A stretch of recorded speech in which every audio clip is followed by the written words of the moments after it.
시온의 이슬이 시온의 산들에 내린 같도다. 거기서 여호와께서 복을 명령하셨나니 곧 영생다. 아멘.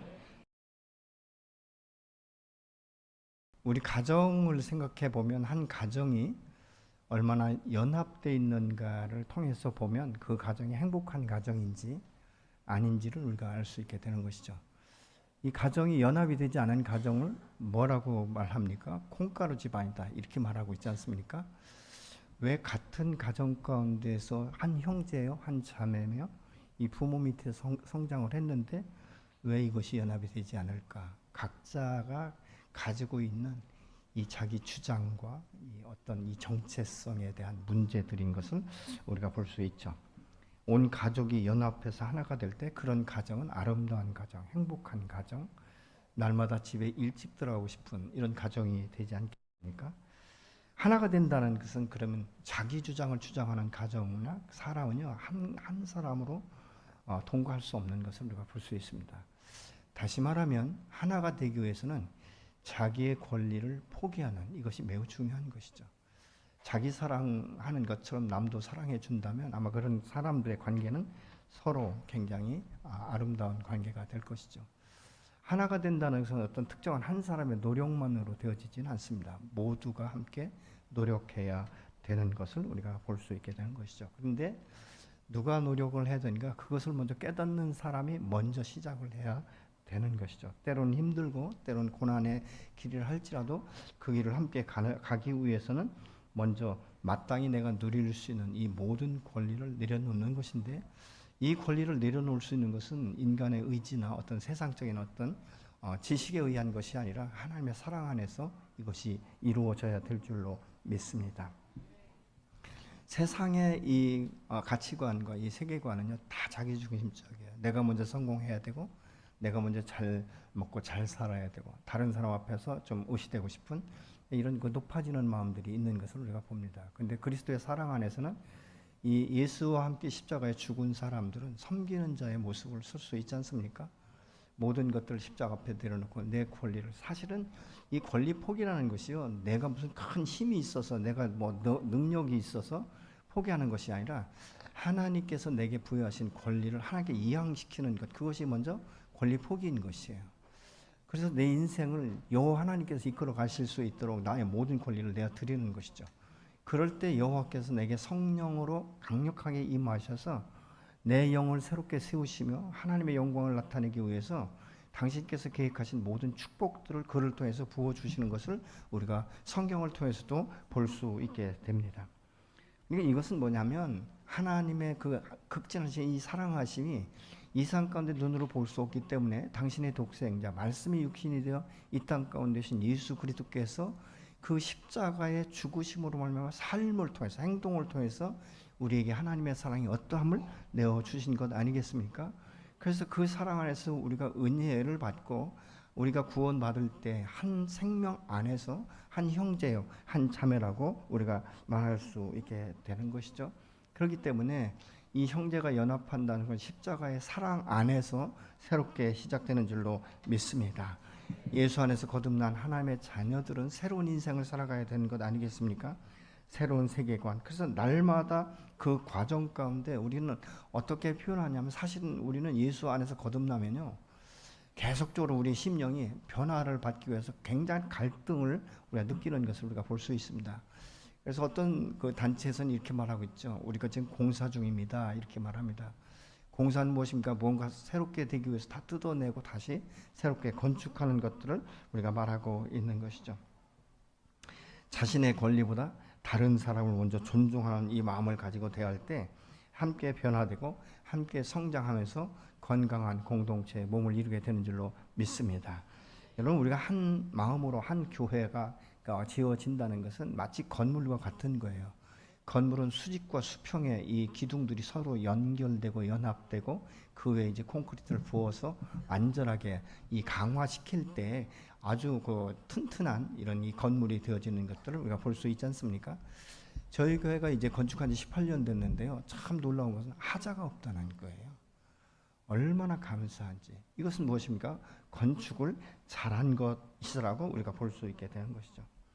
내 죄값을 대신 지불하기 위해서 자신의 생명까지 내어주신 그 주님과 그 주님의 그 사랑과 은혜로 이 거듭난 하나님의 자녀가 되고, 또 때로는 이 하나님이 주시는 이 축복과 언약의 말씀들을 성취할 때 나 홀로가 아니라 내 곁에 있는 사람에게 함께 흘려보내고 함께 공유하는 이런 삶을 통해서 하나님의 역사가 지속되어지고 확장되어 가게 되는 줄로 믿으시기 바랍니다. 여러분, 우리가 때로는 이 건강한 몸을 이루는 것의 그 특성, 것은 어떤 특정 부위만 된다고 해서 되는 것이 아니에요. 여러분, 우리가 오장육부가 있고 모든 이 육체가 있는데 이 육체의 그 지체들이 각각 따로 놀면 되겠습니까? 오장육부가 다 따로따로 논다면 그 사람을 건강한 사람이라고 말할 수 있겠습니까? 그게 되어지지 않는 것이죠. 그러니까 자기가 있는 그 부위, 자기가 맡겨진 그 사명을 따서 그 재능과 은사를 통해서 함께 그것이 공유되어지고 함께 섬겨지고 함께 연합될 때에 아주 아름다운 몸으로 이루어지게 되는 줄로 믿으시기 바랍니다. 여러분, 그렇기 때문에 때로는 내가 그 즐겨하던 것들도 다른 사람을 위해서라면 내려놓을 수 있는 이런 이 권리포기가 우리 안에 있어야 되는 것입니다. 여러분, 이스라엘 백성들은 사실 12지파로 나눠져 있지만요, 각 지파의 그 특성을 보면요 도저히 하나가 될 수 없는 나라였어요. 그러니까 왜냐하면 여러분, 한 아버지지만 이 자녀들을 보면요, 때로는 어떤 가정은 어떻습니까? 하나의 그 어떤 모체로부터 되어지는 것이 아니라, 여러분, 이 야곱의 12지파를 생각해 보십시오. 그것이 어떤 나헬에게서만이 아니라 그 여러 사람이 함께 연합된 것을 보는데 그 중에는 무엇입니까? 몸종도 들어가 있지 않습니까? 근데 각각 모두가 다 다른 어머니 밑에 성장을 했는데 어떻게 이 12지파가 형성될 수 있었는가? 또 특히 요셉 같은 경우는 이방 여인과 결혼해서 후손을 두지 않습니까? 그럼에도 불구하고 그들이 어떻게 하나가 될 수 있었는가? 그것은 아브라함, 믿음의 조상 아브라함을 통해서 이 전수된 그 하나님을 예배하고 하나님의 말씀 앞에 순종한 이런 이 모습들을 통해서 계속적으로 전승되어서 흘러가게 되어진 줄로 믿습니다.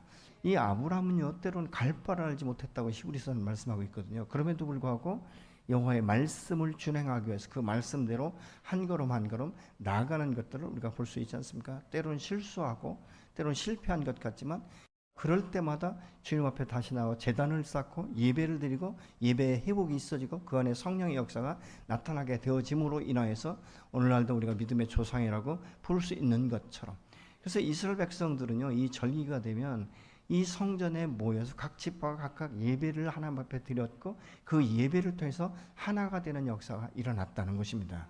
그렇기 때문에 우리 교회가, 우리 생수교회 주의뜰 교회가 연합할 수 있는 것은 예배 안에서 한 생명체를 이루어가는 것, 그것이 되어야 될 줄로 믿습니다.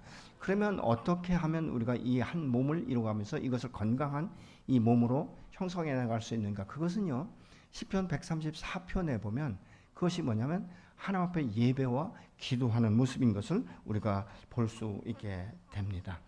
시편 134편 말씀을 우리가 함께 봉독하시겠습니다. 여호와를 모시고 사는 사람들아, 밤마다 여호와의 성전에서 손을 들고 성전에서 기도하여라. 여호와를 찬송하여라.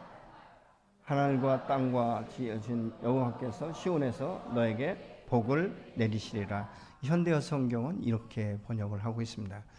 여호와를 즐겨하고, 왜냐하면 이 성령이 충만해야 이 믿음이 충만해지고, 이 성령과 믿음이 충만할 때 우리가 자기를 포기할 수 있는 것이에요. 그리고 남을 낮게 여기며 남을 섬기는 것이 기쁨이 될 수 있게 되는 줄로 믿으시기 바랍니다. 그러기 위해서는 이 시편 134편은 뭐라고 말했습니까? 여호와의 전에서 밤을 새워 하나님을 찬양하고 하나님 앞에 기도하고, 그렇게 말씀하고 있지 않습니까? 그래서 찬양과 기도, 이 예배가 지속되어질 때 우리 삶의 변화가 일어날 뿐만 아니라 여호와께서 내게 주시고자 한 모든 언약과 축복을 받는 이 복을 얻게 될 것이다라고 말씀을 하고 있는 것입니다. 여러분, 이 세상 가운데 아무리 큰 복을 받는다 할지라도 하나님이 주시는 복만 하겠습니까? 하나님이 주신 복 중에 가장 큰 복이 무엇입니까? 영생이에요. 영원한 생명을 하나님께서 저와 여러분에게 주신 줄로 믿습니다. 그래서 이렇게 새롭게 거듭난 하나님의 그 몸에 성장한 이 사람들은 모든 DNA가 같은 거예요. 어떤 DNA가? 영적인 DNA가 같은 것입니다. 그렇기 때문에 한 아버지 하나님 안에서 한 성령을 통해서 우리를 구원하신 예수 그리스도의 십자가 앞에 나의 모든 과거의 것들을 못 받고 옛사람의 습관을 따라 사는 것이 아니라 이제 새 사람답게 살아가는 일에 함께 힘쓸 때 더 큰 역사가 일어나게 될 줄로 믿습니다.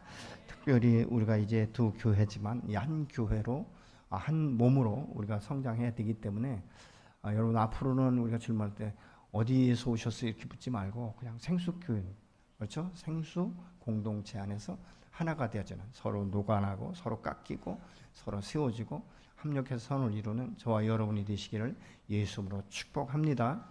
아멘. 그래서 우리가 하나인 것을 다시 한번 믿음으로 선포하는 이런 삶이 저와 여러분 안에 있어지기를 원합니다. 그래서 옆에 분에게 이렇게 인사하실래요? 참 만남이 기쁩니다. 아멘. 오늘은 대체로 보면 저희 교회 성도들과 주의뜰교회 성도들이 계속 같이 이렇게 뭉쳐 있는데요. 다음 주부터는 섞어서 앉읍시다. 오시는 대로 순서대로. 아멘이십니까? 이것이 흩어져서 연합이 안 되면 매일 똑같아요. 매일 다를 게 없어요. 앞으로는 저도 그렇고 우리 김 목사님도 이제 흩트는 작업을 할 거예요. 헤쳐서 다시 모이는. 그래서 목장도 다시 좀 이렇게 관리를 해야 되고, 그래서 어쨌든 함께 하면서 함께 더 즐거운, 함께 더 건강한, 함께 기뻐하는, 함께 행복한 교회가 되어줄 수 있도록 우리가 함께 섬기는, 함께 정말 헌신하는 이런 삶이 되어야 될 줄로 믿습니다.